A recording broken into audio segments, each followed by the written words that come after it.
नमस्कार, अखबार रिपोर्टर के इस अंक में आपका स्वागत है। इजराइल ने जो 9 सितंबर को कतर पर हमला किया था, यानी कतर पे जो हमास का जो हेडक्वार्टर है उस पर हमला किया था उसने, इसको लेकर पूरी दुनिया के मुस्लिम वर्ल्ड में एक हलचल मची हुई है। और इसी हलचल के लिए 14 सितंबर को सारे मुस्लिम देश एक मीटिंग बुलाएं और मीटिंग में कुछ प्रस्ताव पर सहमति बनी। और ये क्या प्रस्ताव है और इससे इजराइल को क्या नुकसान और फायदे हो सकते हैं, इसी पर आज हम चर्चा करेंगे। बात शुरू करें इससे पहले आपसे हमारी प्रार्थना है कि थोड़ी हमारे चैनल को सब्सक्राइब कर दीजिए और इस पे जो कमेंट हो अपना राय खुल के दीजिएगा। देखिए, 14 सितंबर को सारे मुस्लिम देश कतर में जाकर इकट्ठा हुए और उन्होंने इजराइल के द्वारा जो कतर पे हमला हुआ उस पर एक आम राय रखने की कोशिश की। क्या क्या हुआ इसमें, सबसे पहली चीज तो जान लीजिए कि पहले इसकी थोड़ी भूमिका बनाते हैं हम। कतर पे हमला हुआ, इजराइल का कहना था कि हमने हमास के हेडक्वार्टर पे हमला किया है और कुछ हमास लीडर वहां मौजूद थे, इसलिए हमने कतर पे हमला किया। कतर पर हमारा हमला करने का कोई ये नहीं है। लेकिन कतर ने इसकी निंदा की और इसने कहा कि हम तो मीटिंग बुला रहे थे, हम तो दोनों देशों में समझौता करा रहे थे और ऐसे में इजराइल हमारे ऊपर ही हमला कर देता है तो फिर मैं किस पर भरोसा करूंगा और हम फिर किस तरह दोनों हमास में और इजराइल में कोई समझौता की पहल करूंगा, ये कतर का कहना है। मजे की बात है कि 14 सितंबर को सारे मुस्लिम देशों का देश दोहा में इकट्ठा होते हैं, ठीक उसी तरह मार्को रूबियो इजराइल में होते हैं। यानी अमेरिका एक डायरेक्ट मैसेज देना चाहा है कि आप लोग जो इकट्ठा होकर जो एकता खेल रहे हैं इस पर हमारी नज़र है और हम जब चाहें आपके अंदर की जो एकता है उसको हम धुआं धुआं कर सकते हैं। ये मैसेज देने के लिए ही मार्को रूबियो इजराइल में मौजूद थे। देखिए क्या प्रस्ताव इसमें लागू हुआ, इस पर क्या मतलब प्रस्ताव क्या जारी हुआ। देखिए, प्रस्ताव में कुछ खास जारी नहीं हुआ है, लेकिन कुछ संदेश आए हैं। और संदेश क्या आए हैं?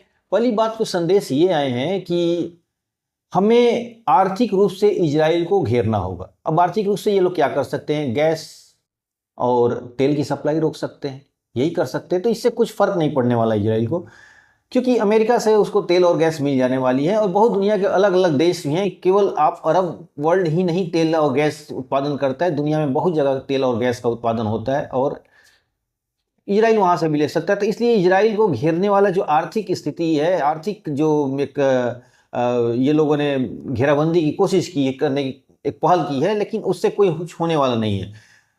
दूसरा, इन लोगों ने कहा कि यूनाइटेड नेशन से इसको खारिज कर दिया जाए, मतलब इसको यूनाइटेड नेशन से बाहर कर दिया जाए, जो कि संभव नहीं है, क्योंकि अमेरिका का इजराइल के ऊपर हाथ है और ऐसा होने पर ही ऐसा कोई संभव ये बात असंभव की एक तरह असंभव मान लीजिए, यानी ये भी कुछ होने वाला नहीं है। उसके बाद इन लोगों ने ये कहा कि हमें एक हो जाना चाहिए। अगर हम एक नहीं हुए तो इजराइल हमें किसी को नहीं छोड़ेगा और सबको बर्बाद कर देगा।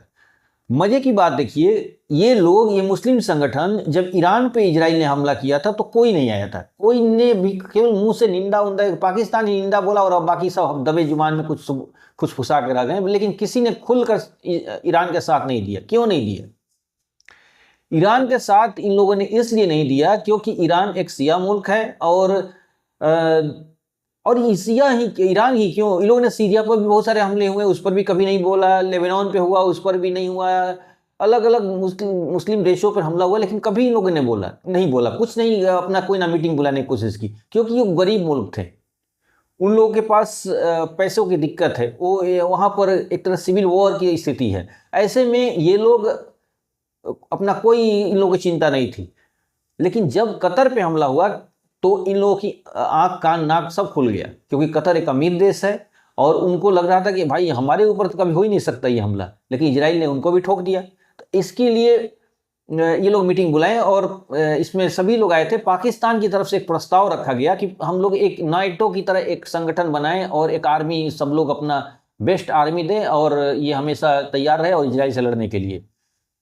देखिए, एक कहानी बचपन में हम लोग ने और सब आपने भी सुना होगा कि चूहों ने मीटिंग की कि बिल्ली के गले में घंटी बांध दिया जाए ताकि बिल्ली आएगी तो हमें पता चल जाएगा।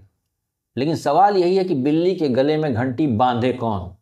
अब ये बातें पाकिस्तान ने तो बोल दिया कि हम एक संगठन बनाएंगे और हम लोग डट के इजराइल से लड़ेंगे, लेकिन ऐसा संभव नहीं है क्योंकि ये अमीर देश अपने आप को खलीफा बनने का बहुत ज़्यादा उनकी चूल मची हुई है। सब अपने आप को खलीफा बनना चाहते हैं। सऊदी अरेबिया अलग अपना खलीफा का अपना कोशिश में है, और कतर भी है, और तुर्की भी है। यानी बहुत सारे लोग हैं जो अमीर देश हैं, अपनी दिखाने की कोशिश करते हैं कि भाई हम ही खलीफा हैं, हम लीडर हैं और आप लोग हमारे अंडर में रहो और शांति से रहो। पाकिस्तान कहता है कतर से कि भाई हम आपको फौज दे देते हैं और एक तरह से आपको हम सिक्योरिटी की रिस्पॉन्सिबिलिटी ले लेते हैं। लेकिन जाहिर सी बात है, जो नहीं कहा वो कतर समझ गया। मतलब कि आपको हम फौज देते हैं, बदले में आप हमको पैसा दे दीजिए, डॉलर दे दीजिए। ये लेकिन कतर इस बात को समझ गया और कतर उनकी प्रस्ताव के ऊपर बिल्कुल ध्यान नहीं दिया, क्योंकि उसके पास ऑलरेडी अमेरिकन वहाँ पर एक बेस है। वो अलग बात है कि अमेरिका भी इजराइल के हमले का निंदा किया। अमेरिका ने कहा कि भाई इस तरह का नहीं होना चाहिए, हमारा मित्र देश पर आपने हमला कर दिया, ये तो बहुत गलत बात है? तो ये चीज़, लेकिन देखिए कुल मिलाकर ये लोग जो हैं एक तरह से आ गए मिलने के लिए कि चलो भाई मिल लेते हैं, कतर पे हमला हुआ है। अमीर कहते हैं ना कि अमीर आदमी सेठ जी के मकान पे अगर कुछ चोरी वोरी या कुछ हमला होता है तो पूरी जितने उनकी बिरादरी होती है जाकर वहाँ पर रोना धोना शुरू कर देती है कि भाई वह तो वही है, सेठ जी हैं, कतर पैसा है उनके पास, और उनको लग रहा था कि भाई हमारे ऊपर तो हमला हो ही नहीं सकता, हम तो अमीर आदमी हैं, बड़ी सम्मान है, हमारी इज्जत है सबकी, झगड़ा को हम ही एक तरह से सुलझाते हैं, अगुआ का काम करते हैं, मीडिएटर का काम करते हैं, मिडिल मैन है हम, तो हमारे ऊपर कौन हमला करेगा? क्योंकि हमारे यहाँ तो तालिबान का भी हेडक्वार्टर है, हमारे यहाँ हमास का भी हेडक्वार्टर है, हमारे यहाँ अलकायदा का भी हेडक्वार्टर है। सब देश का हेडक्वार्टर तब बना के रखे हैं ताकि ज़रूरत पड़े तो सबको बुलाकर मीटिंग वूटिंग कराएंगे। लेकिन इजराइल समझ गया कि आपका खेल क्या है और उनके ऊपर हमला कर दिया। देखिए एक बात यहाँ पर समझिए, बात ये है कि दुकानदारी के लैंग्वेज में एक तरफ होता है जो आपकी पूंजी होती है, एसेट्स होता है, और दूसरी तरफ की देनदारी होती है, लाइबिलिटी जिसको बोलते हैं। एक जमाने में इन लोगों को ये लोग मुस्लिम देश पाल रहे थे, चाहे हमास हो, हुती हो, हिजबुल्लाह हो, और पता नहीं कितने सारे संगठन, गिनती कमी पड़ जाएगी। ये लोग खूब फंडिंग करते थे और समझते थे कि पूरी दुनिया पर हम लोग आतंकवाद के नाम पर खून खराबा करके अपनी वर्चस्व दिखाकर राज करेंगे। लेकिन ऐसा हुआ नहीं। पूरी दुनिया में एक माहौल खड़ा हो गया, उसमें भारत का भी बहुत बड़ा योगदान है कि आतंकवाद मानवता के लिए खतरा है, और आतंकवाद अगर आप आगे बढ़ाते रहिएगा तो आपके देश की इज्जत तो जाएगी ही जाएगी, आपका दाना पानी भी खत्म हो जाएगा, जैसे पाकिस्तान का हुआ। पूरी दुनिया इस बात को समझ गई है कि बंदूक अब हल नहीं है। तो अब समझने के बाद हुआ क्या कि जिनको लोगों ने पाला था, हमास, हुती, हिजबुल्लाह वगैरह को, ये इनके लिए अब एक तरह से देनदारी बन गई, लाइबिलिटीज बन गई, बोझ बन गया। अब बोझ कब तक ढोएंगे ये लोग? तो मन ही मन तो खुश भी हैं कि इजराइल ने चलिए अच्छा किया, ठोक ठाक के खत्म कर रहा है इनको। हम लोग अमीर आदमी हैं भाई, अपने आराम से रहना है, क्या इसमें गोली बारूद बंदूक लेके चलना है? और दूसरी बात की पूरी दुनिया में हमारी थूथू भी हो रही है, इस्लाम का अलग बदनामी हो रही है। धर्म तो एक बहाना है, ये लोग तो अपनी उल्लू सीधा करना चाहते हैं आतंकवाद के नाम पर। वो अलग बात है कि सबका अलग अलग से गुड टेररिज्म, बैड टेररिज्म की कहानी है, और भारत ने बोला कि ऐसा नहीं चलेगा, सब कुछ अलग अलग करो, गुड और बैड एक साथ नहीं चलेगा। तो ये भारत का जो पहल हुआ है, पूरी दुनिया में एक तरह से अब आतंकवाद से सब पल्ला झाड़ना चाहता है।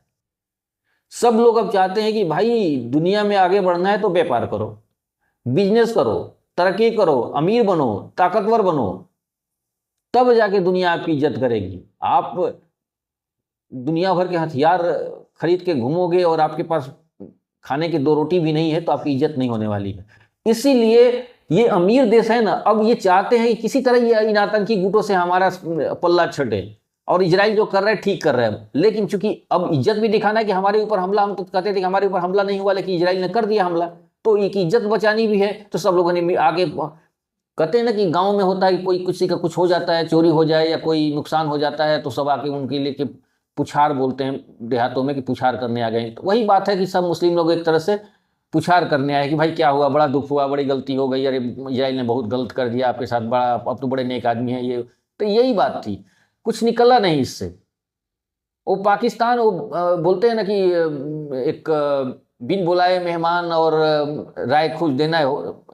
गांव में देखते नहीं है कि एक आदमी होता है जो फटफटिया बोलते हैं, उसको कुछ ना कुछ फटफट फटफट अपने आप कुछ बोलता रहे, कोई आदमी उसको वैल्यू नहीं देते। पाकिस्तान का हाल वही है। एक संगठन बनाएंगे कि अरे भाई वो संगठन तुम्हारे ऊपर फेथ कौन करता है?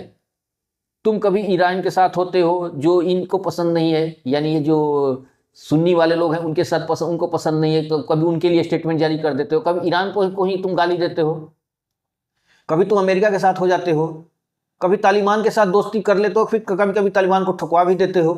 तो यानी तुम्हारा जो एक तरह से स्थिति है वो कोई भरोसा नहीं करता है। इसलिए तुम आ गए हो, चलो मुस्लिम हो, तुम आ गए हो, लेकिन सब तुमको, तुम्हारी चाल चरित्र को जानते हैं। इसीलिए कुल मिलाकर ये जो मीटिंग हुई है, इसका नतीजा कुछ निकलेगा नहीं। आगे क्या होगा वो तो मैं भगवान नहीं हूं, लेकिन अभी फिलहाल देखने से लगता है कि इससे नतीजा नहीं कुछ निकलने वाला है। नेतन्याहू रुकने वाले नहीं है, वो बेलगाम हो चुके हैं और वो अपना ठोक पीट जारी रखेंगे। आगे जैसा होगा मैं आपको खबर दूंगा।